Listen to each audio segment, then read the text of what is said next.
right, welcome to another episode of the Practical Occult Podcast, where we interview people who are doing the damn thing and the way they do it, magicians who actually have magic that works, and this is what we appreciate. Today we have John King, legendary Livejournal slinging Solomonic magician who is in there in the early part of the game. If you're anything like me and you're an old head on the internet, you read his Livejournal because he was one of the only people out there talking about, I'm going to summon all these spirits, talk about my experiences with them, talk about it. And a lot of people found that very helpful. I know I did, especially growing up in the game. And so, John, welcome. The Thank you. typical first thing that we ask our people, or that I ask as a savage, spooky guy myself, if you could go up to your average occultist, grab them by the shoulders, shake them violently, and say one thing that you want them to know about making their practice better and more effective, just in terms of in general, what would that be? Just out of pure frustration, something you see that you just gets in your craw. Don't mistake weird stuff for real stuff. Okay, we'd love to see it. Could you elaborate?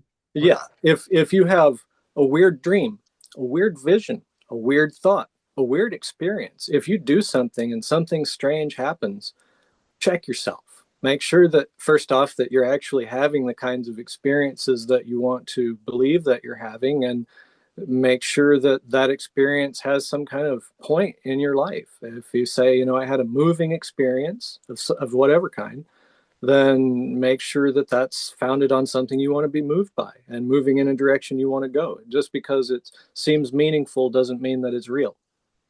I think that's a big thing that gets in people's way. I see a lot of people chasing just fake identity stuff that's just redefining who they are as a person, and it's meaningless and they're not getting anything from it. No, agreed. I've absolutely also seen such things, and I think that's a very cogent point. Often there are the people, especially today in the age of what people are referring to as like AI psychosis, right? People talking about the AI chatbot knew something about me and that it must be a spirit or an angel talking through it, or as anyone who's been a magician for long enough will know, strange things follow you as a result of just doing this practice. And oftentimes those strange things are entirely meaningless, entirely without purpose. Because sometimes a spirit will just be trying to get your attention and it doesn't mean anything beyond that. So yeah, though I too wish more people could think about that. So a thing that I wanted to bring up specifically in this interview, like I said, I read your Livejournal years ago. As followers of Practical Occult know, I've been a Solomonic magician as well as some other kinds of occultist for my whole life. It was really heartening, I'll say, growing up in it to see someone else out there directly talking about it, especially because I feel, and I'd like to get your take on this, that the particular tradition of Solomonic magic is not only much maligned, but much diluted in the world. Instead of a person setting out to make the tools to the best of their ability, to do the practices at the best of their ability. And you speak of this in your own work that do the best you can. You've often said that on your Livejournal anyway, like do the best you can, be sincere with your approach to this practice and you'll have some results. But often you'll see people who will go, no, instead of actually doing what was written down in the instruction manual, I'm going to draw the seal of the spirit. I'm going to bleed on it. I'm going to ask it for a favor, and then it's just as good. And as someone who was one of the early commentators in the game, there's like Joe Lacheski, and not many other people who were direct. What have you seen over the course of your storied career about that sort of thing? Like as someone who does the thing versus people who do diminished versions of it. Oh, I've been sick of that for a long time. I mean, I just feel like the entire pagan magic thing, a vast majority of it's just people LARPing, and it really always has been. They saw something cool in the media and they kind of want to replicate that. They'd be part of it, be the guy from Excalibur or The Craft or whatever media source that inspired you to be something, and then they get into that and they want that to be real for themselves. So they say, I don't really need a sword, I don't need a linen robe, I don't need a thing, I'm just going to reduce it to whatever's conveniently here for me. Well, then their results end up being whatever's conveniently provided to them, which is usually nothing. They're not really pushing themselves to say, no, I'm going to make myself to the edge of crazy here. I'm going to do all of this crazy stuff. I'm going to get my goat skins and my knives and my obscure $300 a gram incense and all of this other stuff that you need to get because, by golly, I want to become invisible or become wealthy or do whatever it is that's there. I see these people, really the problem is that they have no real passion. If they really said, I want to become invisible so that I can seduce the princess and kidnap her and fly away, if they really believe that they could do that with magic, would they not be going to find the leopard penis that they need for the conjuring? That you have to extract with the knife that you make and all, they would be doing that if they really had faith that it was possible. But they don't have faith in themselves, and they don't have faith in God or spirits or whatever power it is that they're professing, so they don't do the things that any reasonable person would do. If you said to somebody, well, what is your goal? I want to be wealthy, I want to have this woman, or I want whatever it is that's your practical goal, and someone says, well, what are you willing to do for that? And they say, well, I'm willing to sit here and cast a sigil. Well, what kind of willingness is that? If you're willing to get so much as a car or an apartment or something, you wake up and you go to slave for somebody you don't like every day for 4 hours a day or 8 hours or however, and you're going to trade your whole life off for these things that are meaningless, and yet these things that are supposed to be the highest spiritual art is somehow like the back burner of your life. Your genes are probably more expensive than whatever it is that you put into the Solomonic stuff. I see this over and over again, and it's really people just have the faith to believe that if they do the thing, and if you follow out some semblance of what you think is the right way of doing it, and you see what happens. But not trying. It's the giving up before trying aspect of it that bugs me. I think that if they just would make an effort, not necessarily to lion skins and gold, whatever, just all this super rare and expensive stuff. Just make a real effort rather than an effort to find the best excuse not to. They'd be a lot better off. Agreed. And it's funny. I have said this a lot in public interviews. I've said this to students of mine, and the pushback that I've personally often I've gotten is that I started in it. I grew up in it, and I did. I was given a standard, and I met the standard, and have, if I do say so myself, exceeded it. But a thing that I tell students, and a thing that I've seen in other occultists that I've respected is, and the way I put it recently, just to be a bit of a cavalier shit, is like, if you just are a little crazier with what you're willing to do, if you're just going to do a magic that's 10% more unhinged than you're comfortable doing, you will have a better thing. And you're absolutely right. A thing that I've always respected about your commentary is you talked about that you've had amazing experiences. You've had experiences in your life that other people wouldn't believe. Your Book of Oberon post specifically on your Livejournal, that and I want to ask about that at some point in this interview, but that spoke to me. It's because, as Allison can attest to this, so can everyone who's a real one in the game. If you are really doing this, you will have lived experiences that at the end of it, you'll be sitting there going, there's no way another human being would believe this. There's no way at the end of it all. And it's almost like magic tries to hide itself in the details retroactively. I don't know if you found that to be true as well, but you can have these amazing experiences, have these incredible vistas in your life, and it's almost like you can't prove you did it. Like, oh yeah, and on top of that, you get the Michigan J Frog effect, where you want to show it to somebody, and all of a sudden your dancing frog croaks. Yeah, that's good. Oh yeah, watch this. That's the rarest of all magical words. You are a true master of magic if your magic words begin with "watch this" and something follows. That's really where it's at, because that's what we want. That's what we all grew up with. Merlin in his blue hat, the Kid Arthur, and there's a wizard blizzard. That's what we all believe as magic. If you want to say, like, who's the greatest magician in American history, it's Walt frickin' Disney. He defined what magic is for millions and millions of people for generations. And when we look at what is it that is beyond the known that ties together all of the known and the suspected together, that's what you get out of this Disney magic. But what we get once you get after like college age, magic becomes this like pseudo anthropology mixed with fantasizing about stuff. It becomes a different thing, and I don't think it needs to be that. I think that it's better if we look for the wizard blizzards and go for the magic that we knew in our youth, and finding something that really makes us say wow. At this point, I don't even think people are wowed by occultism. It's just old books. Whereas, in the days when no one could read those books, it was very tantalizing to think there was something really, really important in them. But now that we've thanks to Dan Brown, we've seen them all. And it's on us. Me and you, our generation is the one that has to decide what's going to go forward and what's going to just stay a book.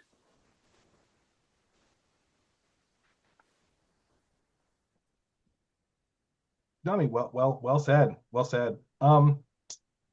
So obviously, you and Allison, you make the amulets, you do all the things. Before I was gonna say, because I know you guys got some stuff to rap about when it comes to that, but one thing I wanted to get in before two actual artisans who do magic begin to speak, because that is again not a skill I inherited.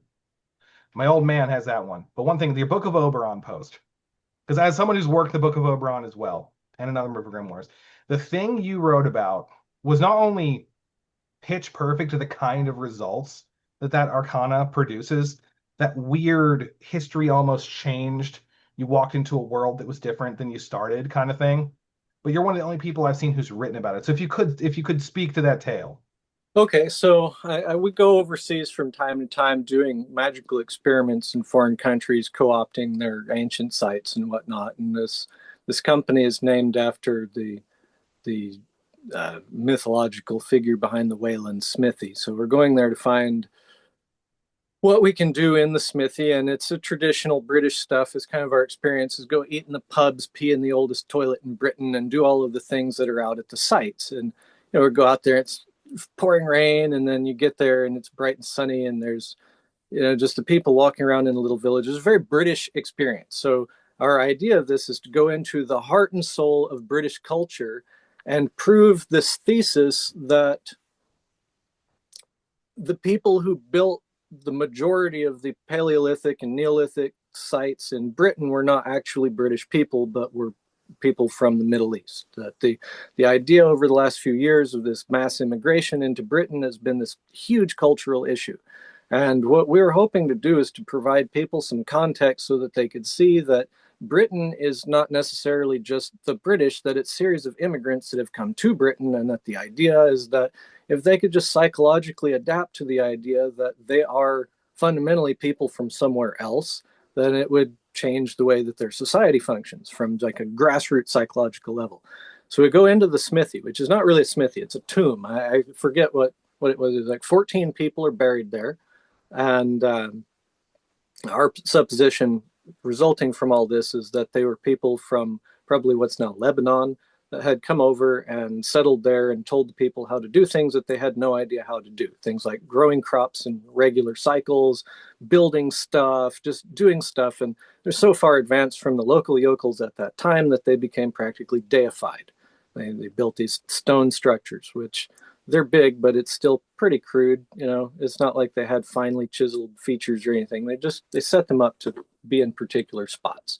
And who knows if even those spots are the same they were today. So our intention was to go there and do that. This idea is that you have this talisman. It's like a silver sheet. It's got Oberon. He's got either scales or maybe a chainmail suit of armor on.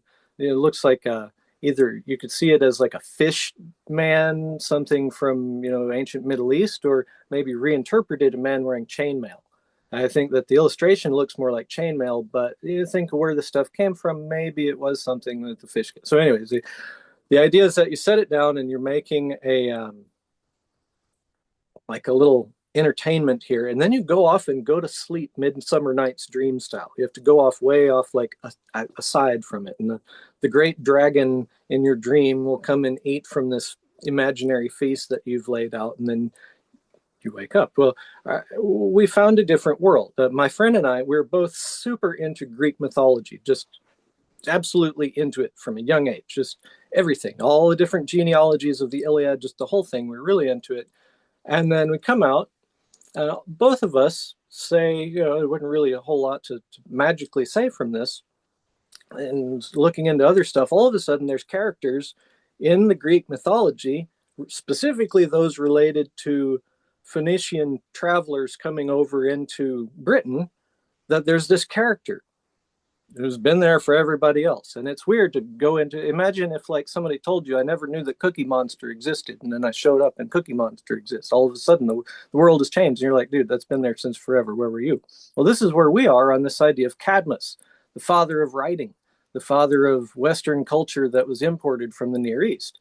So the entire story arc of Cadmus was somehow overlooked by both of us independently throughout our entire obsessive childhood, where we got super nerded out on Greek mythology, but somehow completely missed this entire story arc. So we end up finding out about Cadmus. The whole story arc of Cadmus is the import of culture from the Near East. So it seemed right on to what we were working with. But the idea that you can, through following out, a book yay thick written in, older language, and just the Book of Oberon somehow brings you into another timeline or dimension or however, it was just insane.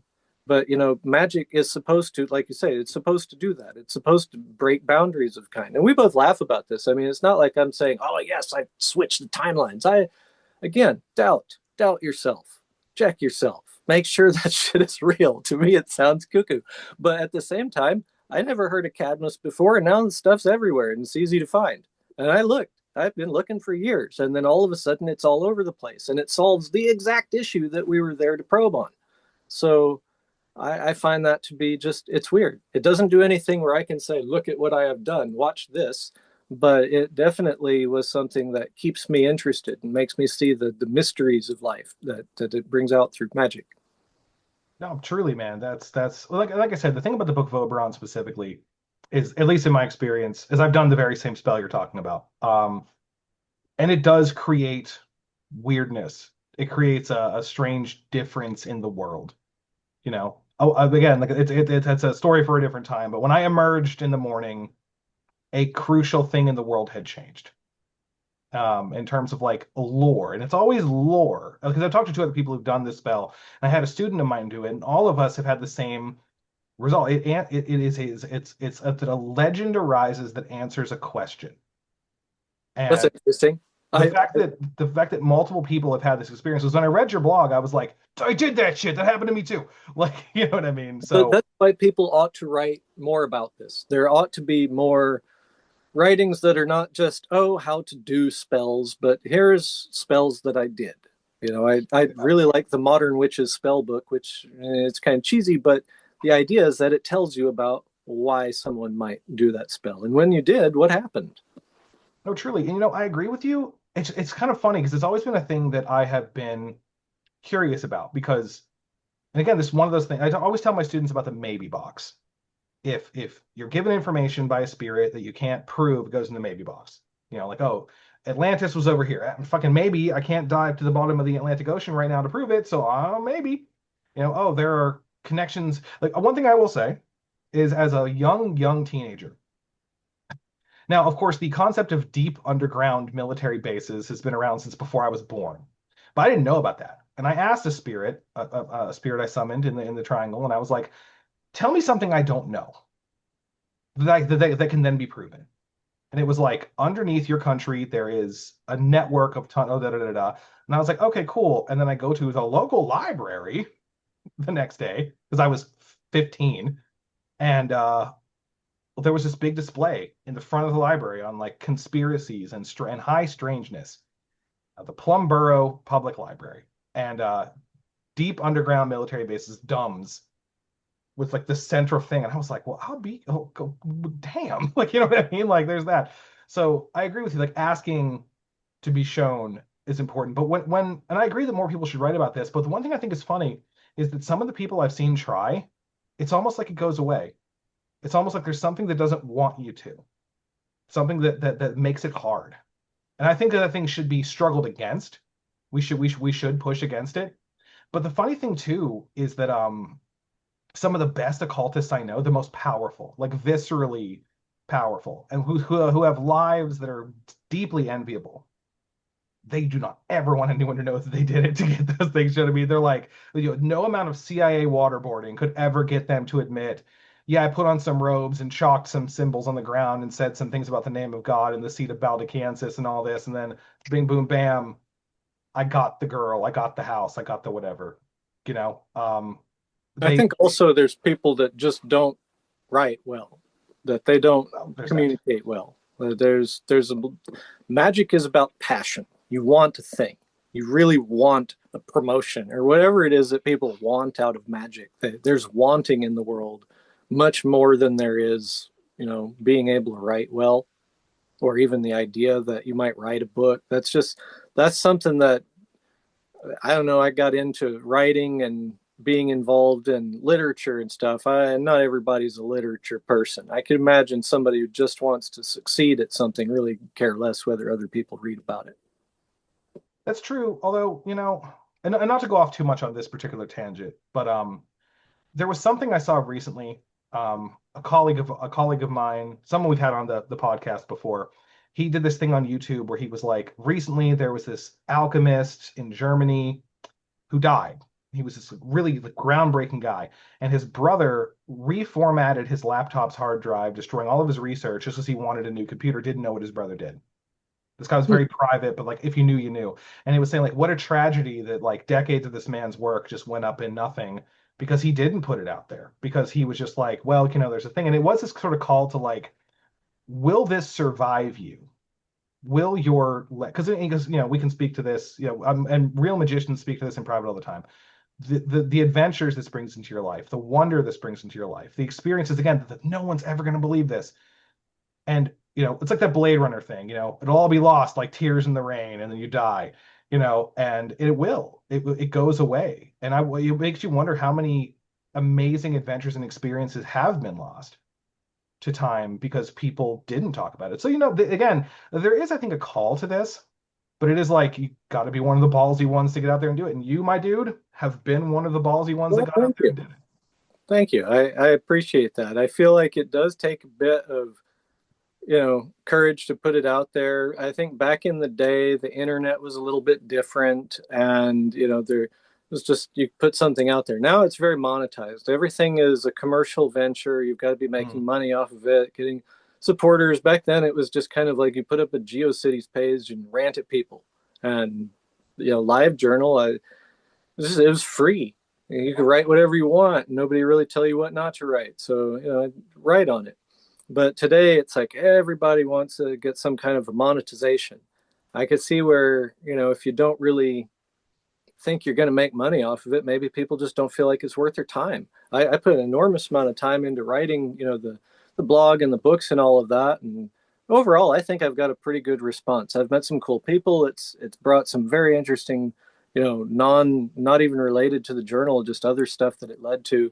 I think it's cool to do that, but just not everybody's into that. Not everybody wants their business shown. I've shown a lot of my personal and private life through it. And I try to shield it a little bit just to, make it so that certain other people in my life maybe don't have people bugging them, but it also attracts a ton of crazy people. Imagine if I tried to get like, I don't know, a straight job somewhere where I got to have a background looking into. If I ever run for office, I just got to be like, yeah, I'm the demon guy. So what? That kind of thing not everybody wants. No, that's real. I mean, I don't think Allison and I could ever get normal jobs again. I mean, this has to work. Normal employers couldn't afford us. No, that's true too. That's true too. Yeah, I have one employee, and it's hard to pay people in America. In America there's a lot of people with skills. There's a lot of cool stuff that we could do. We got a lot of resources for factories, all kinds of stuff. I'd love to have people that make a bunch of jewelry and all kinds of stuff. I just can't pay them. It's easier to order things that are made overseas, and the system's just set up that way.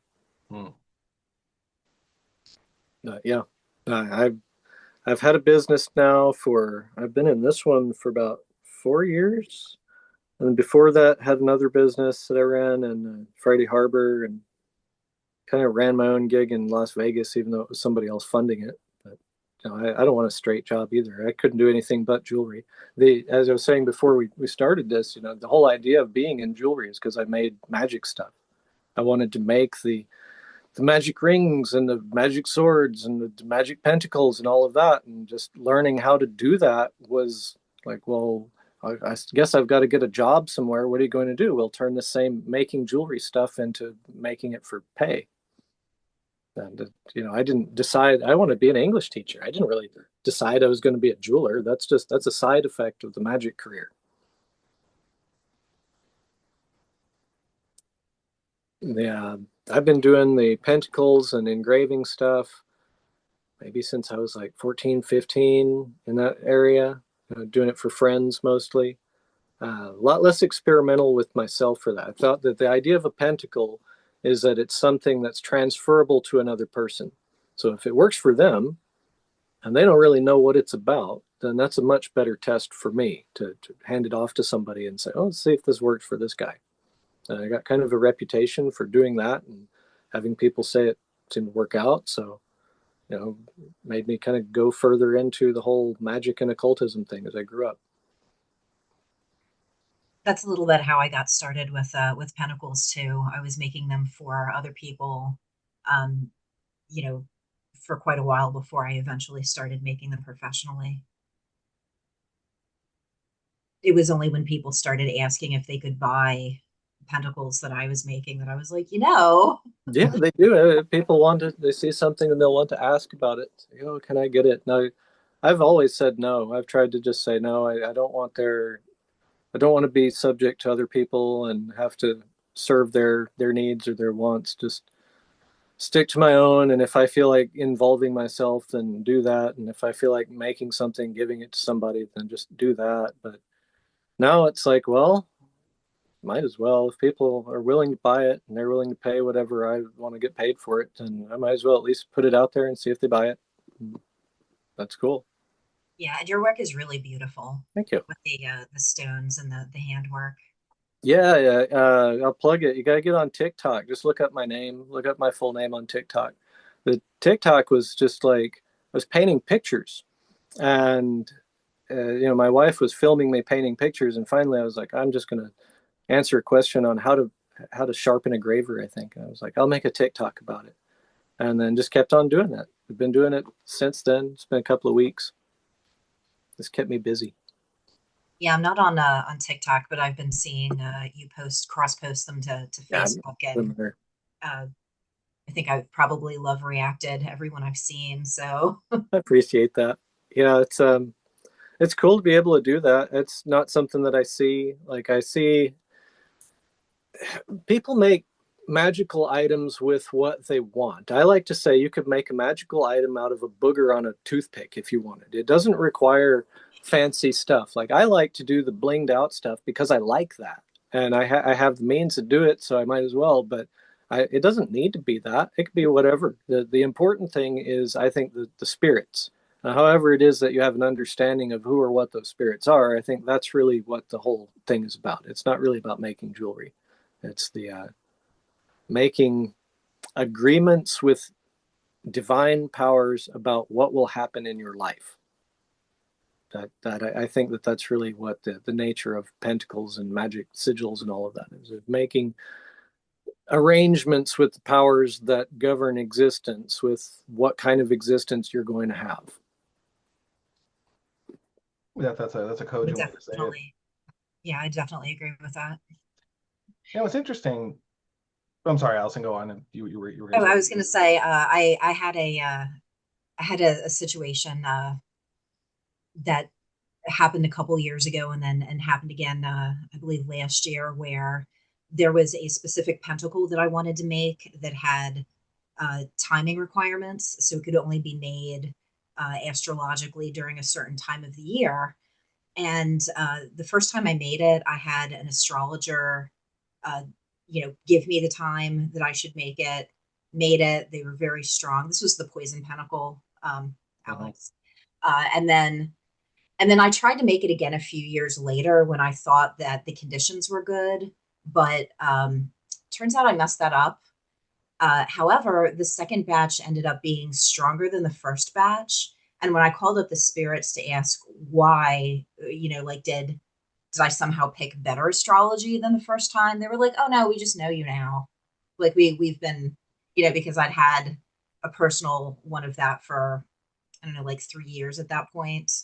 And they were like, "Yeah, we know you." So that was definitely based on the relationship to spirits rather than the astrology or anything else for pentacles. I know that's different for other types of specifically astrological talismans, but in this case, When people get really into the astrological stuff, I I'll rant for a minute. I'm very anti-astrology. I like the idea of astrology as a way to organize thoughts, a way to understand things, that you kind of set things into perspective. I don't really believe in the predictive value of astrology, but for me, it seems like the core issue is that when I look up and I see where a planet is in the night sky, that to me is significant. If you see it pass, say, between the scorpion's claws, or when you're looking up in the night sky, that to me seems like the root of astrology is the stars and looking at where the planets are. And then it's often kind of off kilter by a bit when you look at the tropical astrology.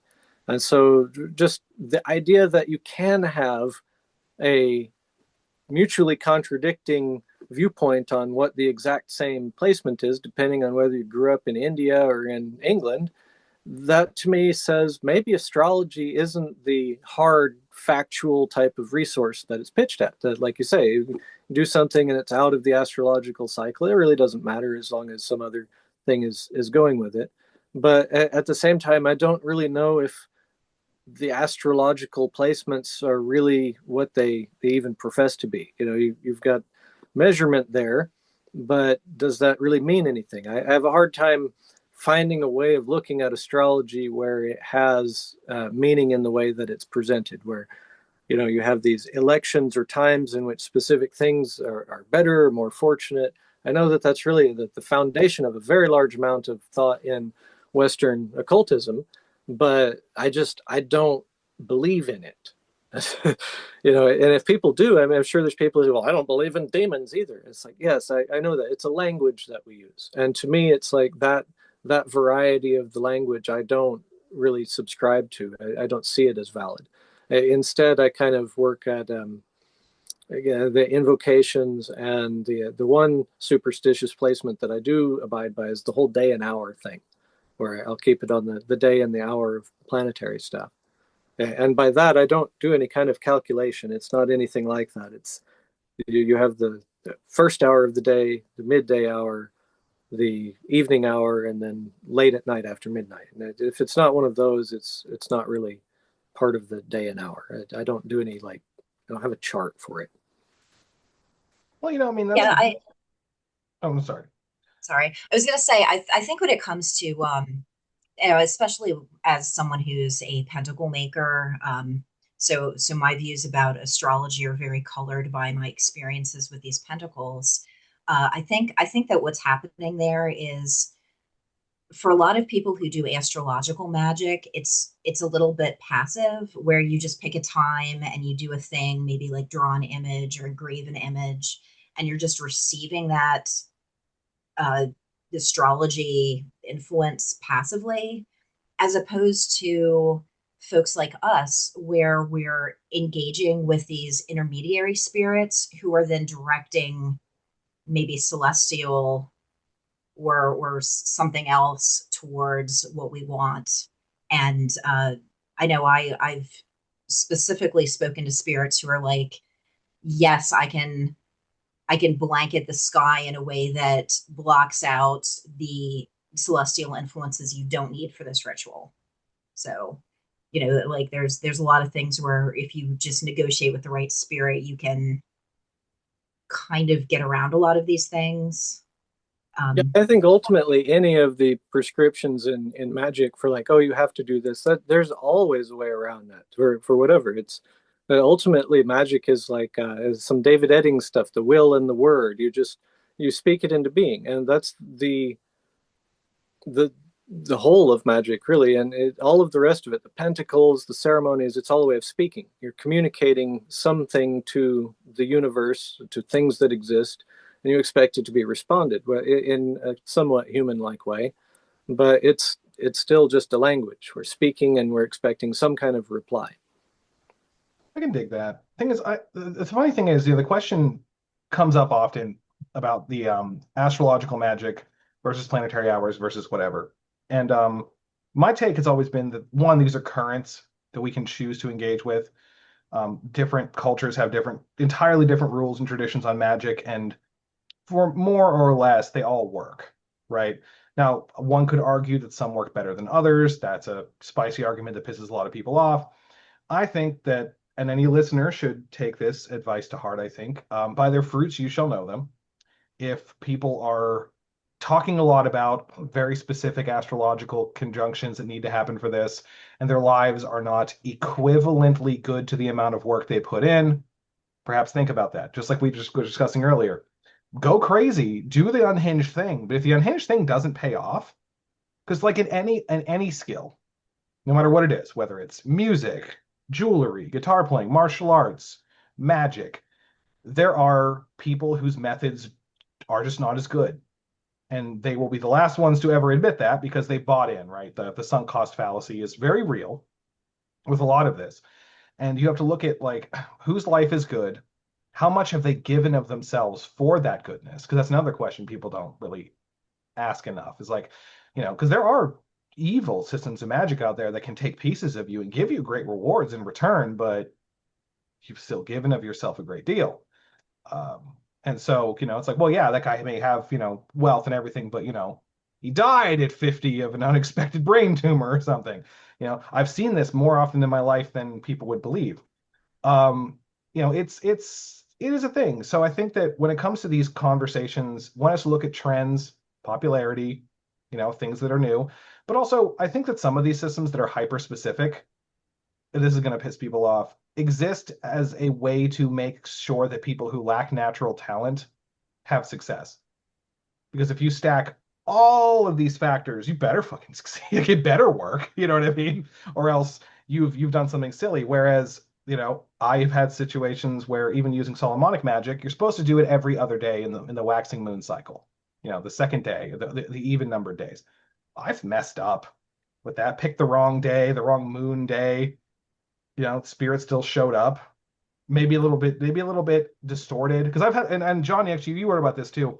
In one of your things, you made the seal a little bit wrong, Mm-hmm. and the spirit came a little bit wrong. Mm-hmm. I've had that experience as well. So like there are things that should be adhered to, but I think that as with any skill, the better you get at it, the more you can wiggle around. I think the only way to find those, because again, people don't talk enough, the only way to really find them is to do the stuff, though. You don't really figure that stuff out until you're there doing it. Well, that's another thing too. So many of these practices for so long have been islands. You know what I mean? Like people do them secretly in private, because it's one of those things like, someone's granddad dies and he was a conjurer and nobody knew. But you go through his stuff when he's dead and you're like, holy shit, he did all this weird shit. Oh, that's crazy. Or yeah, he was an alchemist or he had all these things, and people don't talk about it. And those few that do, they shape the discourse, obviously, being the only voices in it. But I mean, you're right. We do need to have these conversations because, especially when our experiences differ so much, even within the same thing. Having been fortunate enough to talk to a lot of other magicians, especially growing up, I've seen like it works this way for me and it works that way for you. Mm-hmm. Why is that? We've even doing it in front of each other in the same circle, being like, why is it different? And there's some of these questions that don't have answers, or at least not that I've found.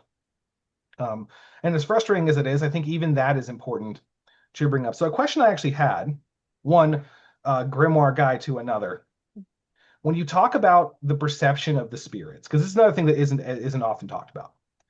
How does it happen for you? So for me, when I'm doing the grimoire stuff and I'm doing the conjurations, I will see like my vision will begin to tunnel. I'll be looking at the triangle, and either in my mind's eye or sometimes in my physical eyes, I will see the shape, I'll see the spirit. They may flicker in between. Or I may have an entirely in my mind's eye visionary experience that makes me feel like I'm in a waking dream. Or sometimes I'll feel like I'm having a remarkably vivid daydream. And I'll kind of feel like maybe that one didn't go so well, but then the thing I told the spirit to do happens. When you do it, what is your experience like? Because this is a thing that's not often just asked directly. It's been different with different spirits.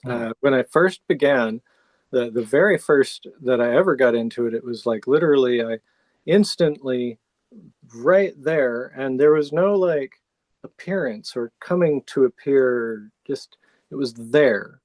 And it was like as black as a pair of pants laying on your chair at night in your bedroom, like Mm. a thing, a solid form of a thing. And it was a form that was like a person that had been twisted and formed into an animal shape. And it was obviously a person. I could see the definition of the arms and of the feet and of the hands, and this person had been pulled like taffy into Mm. a shape. And just, it wasn't the fact that it was just there. If it had been a teddy bear there, it probably would have been terrifying, because holy crap, there's a teddy bear made of shadow. It Mm. was that it was something utterly grotesque and alien. I don't mean like extraterrestrial, but it was unusual to a degree that it was like something out of an H.P. Lovecraft. It was not something that I was prepared for at all. And it was scary. So I said what I wanted and immediately told it to go away. If I could have run away, I would have run away. It was that level of like, it wasn't like I was seeing something that I think, wow, I've imagined something that's very terrifying. It was something I was actually scared of. And a couple of the other times also, and they've all been different. There's been some consistencies, but the one thing that's been pretty much the same is that I don't really see them coming or going. It's kind of like it's there or it's not there. They'll Mm. disappear, and they don't like fade out dramatically or come up through the floor with some smoke and tentacles. It's like it's there. Um, and generally, but not always, with a level of consistency like I I would compare it to when the person says they see a ghost, they don't say, I saw a floating full torso vaporous apparition. They say they saw a person standing there in the hallway. I saw my grandpa, he was sitting in his chair, something like that. They see a person. And when they see them, it's not in a way that's like they're sitting there on the bus looking at them, interacting directly. It's someone who's almost offhandedly there. It gives them kind of like I know I saw a person there, and now I look at Grandpa's chair, and Grandpa's not there anymore. Or they'll hear them playing the piano in the next room or something, and that it's a real thing. That there's not this sense of visualizing it Mm. that goes with it. I haven't generally experienced that. There have been a few, like with the 31st Spirit. It was in the shape of a hulking gorilla shaped type man, but defined by a void of space and smoke, where I could see the smoke. And the funny thing, when you look at the Aleister Crowley interpretation of this, he has a very similar kind of thing. It's this leaning forward kind of large man. He's got a thing on his forehead, and he's got this huge raging cock. But in the thing that I'd seen, it wasn't a phallus, it was a tongue, like a tongue sticking out. And again, it was a very grotesque, weird type of thing to have this flapping tongue that's flapping at the smoke in front of me, right at the edge of the circle. We're not talking about like way the hell, but like right there. And I could see the levels of definition and the shoulders and the legs and the things like that, just like you're looking at a void that the smoke is not filling. And am I going to say, well, that's something that I could photograph maybe, but I didn't. I don't think I would have seen that or it would have even showed up if I had been able to photograph it. The fact that it leaves me mystified, I think, is part of the charm of it. I don't think that if I had the ability to show it off to somebody, that it'd be like that at all. Well, it's funny that you even say that. I tried a few times to film evocations that I'd done. I've got to say, I've never tried. And then looking back at the film, it's me talking to an empty room every time. And I was like, no, I saw it. You know what I mean? I was there. Now, again, I'll be the full one to disclose. There are times when I've done this and I've seen nothing, felt nothing, and sometimes you fail. Sometimes it just doesn't work, right? Sometimes just, it just wasn't your day. But I've also had times where I felt nothing, saw nothing, and I still made my ask. And it's still, because that was something my old man always taught me. He was like, yeah, even if nothing shows up, just say what you want. You'll be surprised. Like, obviously what we're here for is to get the thing. So you may not be able to, for whatever reason, see it. Now, I have been fortunate to train in a number of different systems. I don't think the internal visualization psychism is a lesser way of doing this. I think that everyone wants the fancy pajamas and the thing, and I've certainly seen it. There are certainly many ways to develop your psychic abilities, your spirit sight. And I've also had situations where I've been doing magic in the circle, and 2 out of 3 of us saw it, and the third one didn't. You know what I mean? And they saw nothing, felt nothing, and it was weird. And I've actually been in a situation where I was the one who saw nothing, and the other 2 did, and I was leading the thing. I think that there's also a reason why, historically speaking, even then you'd have a conjurer and a scryer, to differentiate that. I just think that that's another thing, for example, that to your point of we should speak and write about this. I think that's a thing that's not often spoken of, because I'm sure you've had so many people hit you up over the years and go like, yeah, I did the ritual, I didn't see anything. There have been a few. I mean, I kind of separate the ones who've actually done the ritual between the ones who've actually done the ritual and the ones who've done something that they could, call the ritual. So it's a whole different thing. That there's a certain crowd of people who've been able to really get into it and actually be able to say, I've done the ritual, and where it's, brought them. There's a few, but yeah, they go, well, why isn't this going? And then I go, well, I don't know. And you guys go figure it out. So I have theories. I've tried many years to figure it out. I have no idea. It's different for every person. Every kind of thing that you get out of magic is going to be different for every person. It fulfills your individuality in a sense. But saying earlier, I really like the way Anton LaVey expresses it, that the spirits ought to answer to their names by manifesting that which you desire. Who cares what they look like? Who cares what they say? If you want to answer to your names, the thing that you do is make happen what I want to happen. Manifest what I desire, and that'll be enough. And so really, if a person feels like they've contacted the spirit and gotten through to it, make your requests anyway. I think that's just the way it ought to go. Sure. Act like it's going to hear you and just go ahead and do it. And then if you don't feel satisfied with it, do it again some other time.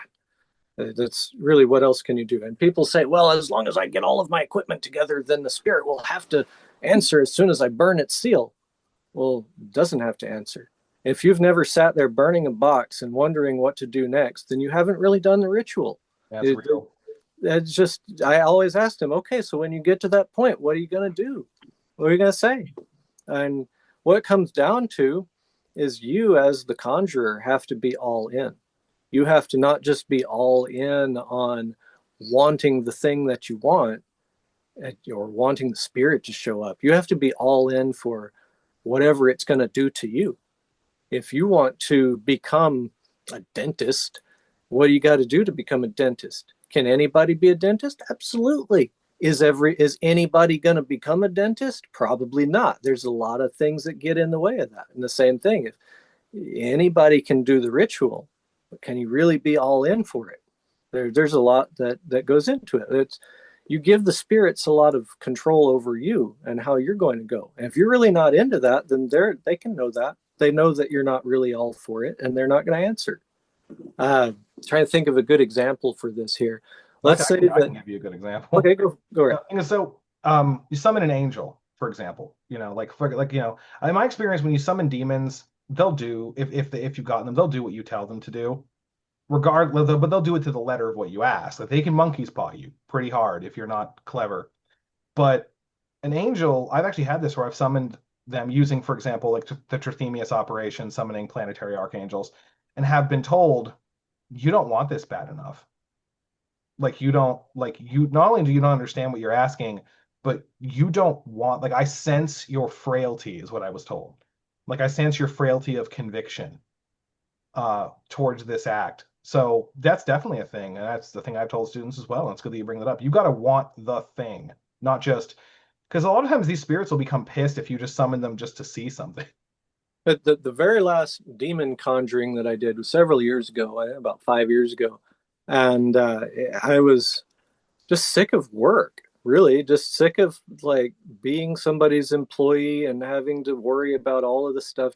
I wanted to do something different, to be able to do the things I want to do in my free time and then have to worry about work all the time. And just, how do I get that? How do I get to a point where I've got skills and resources, or what do I do with it to a point where I'm not so busy with bullshit all the time?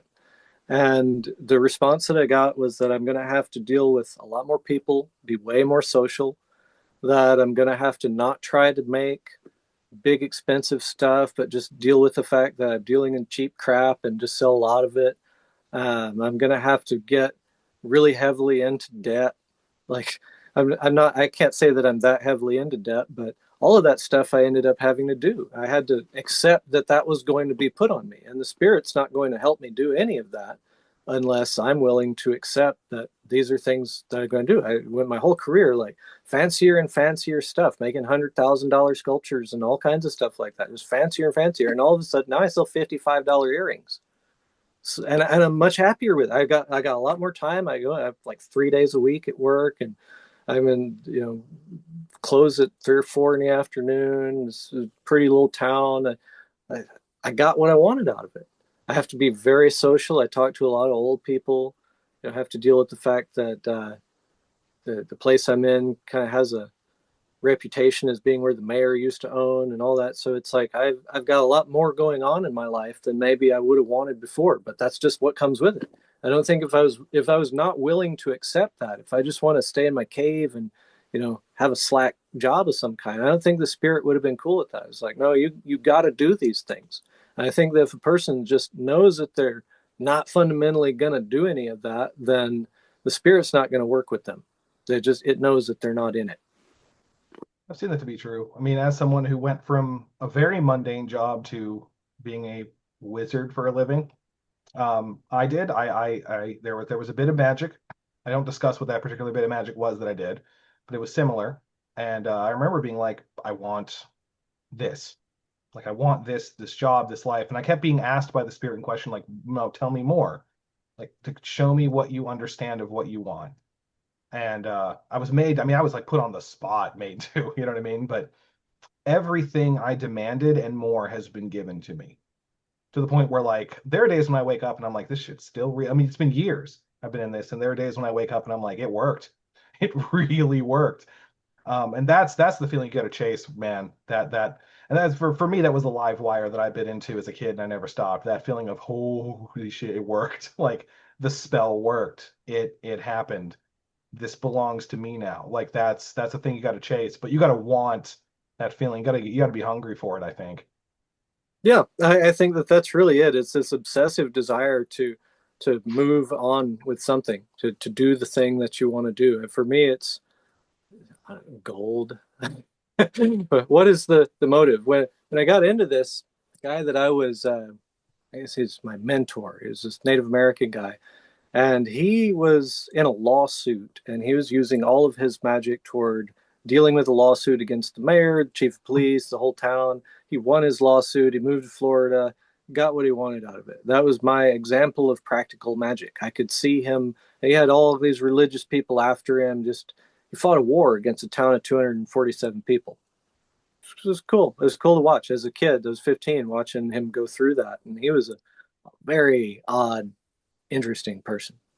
And it was very influential in how I thought of magic. But to him, magic is medicine. It is there to fix what is wrong with your life. If you want something, it's because there's something wrong with your life. You've been denied it in some way, and magic is there to bring that to you. It's like a prayer to the eternal to make that part of your existence.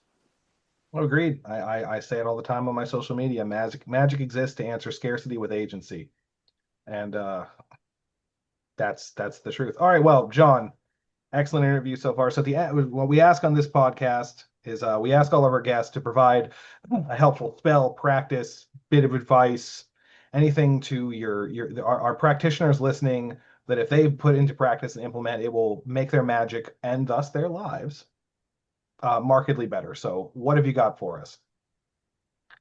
I think that a person ought to really assess what their true beliefs are, and that they need to engage in sincere prayer of whatever denominations are relevant to their personal upbringing and belief system, whether you're a Hindu or Muslim or whatever.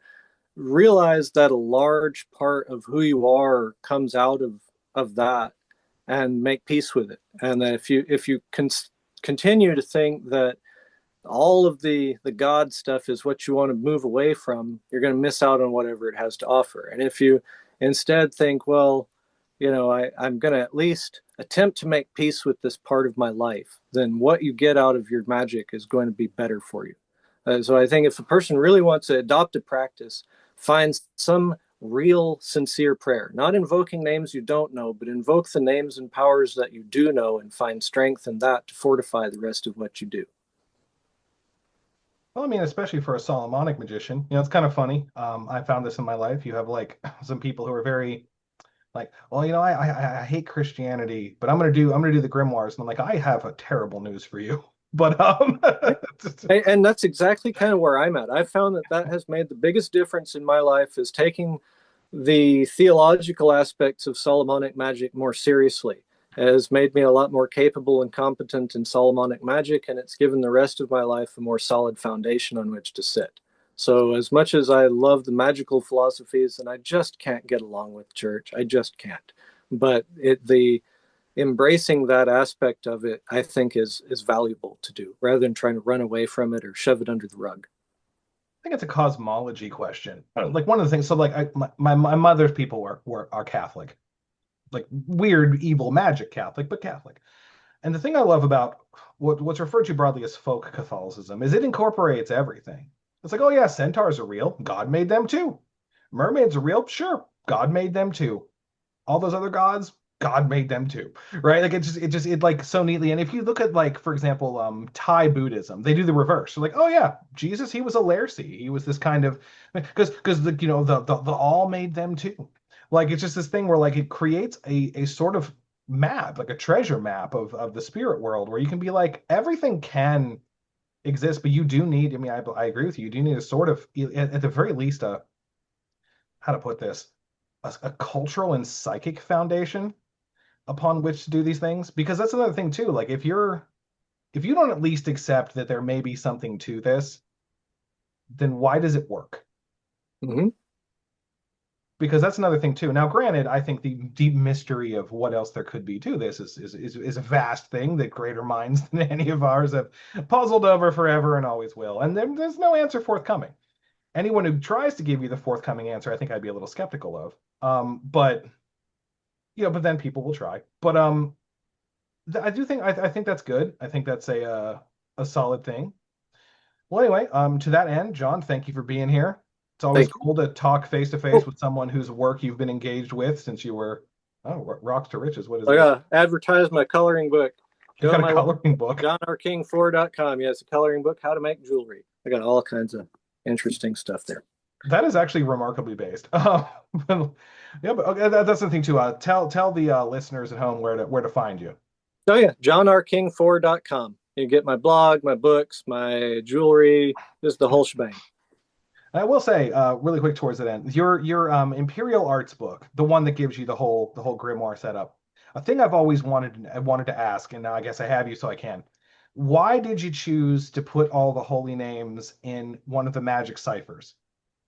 I wanted to make the book something that ordinary people could not read, to make sure that if some kid picked it up and they start reading the book and they read the names or they're reading the conjuration, that they don't get a bunch of demon names that they can tattoo on themselves. They don't get God names that they could yell out somewhere, that you have to work for it if you want to understand it. And that's really all that it's there for, is just to make it so that you don't see something that's easily interpreted. That if you really want to see the Psalms or the names or whatever, you got to work to at least understand it well enough to memorize the magic alphabet. Well, that's cool. That's a thing that's always been in my craw a little bit. And like I said, I got a hold of you now so I could ask. Well, thank you again. Thank you for showing up. Thanks for having me, man. It's been good.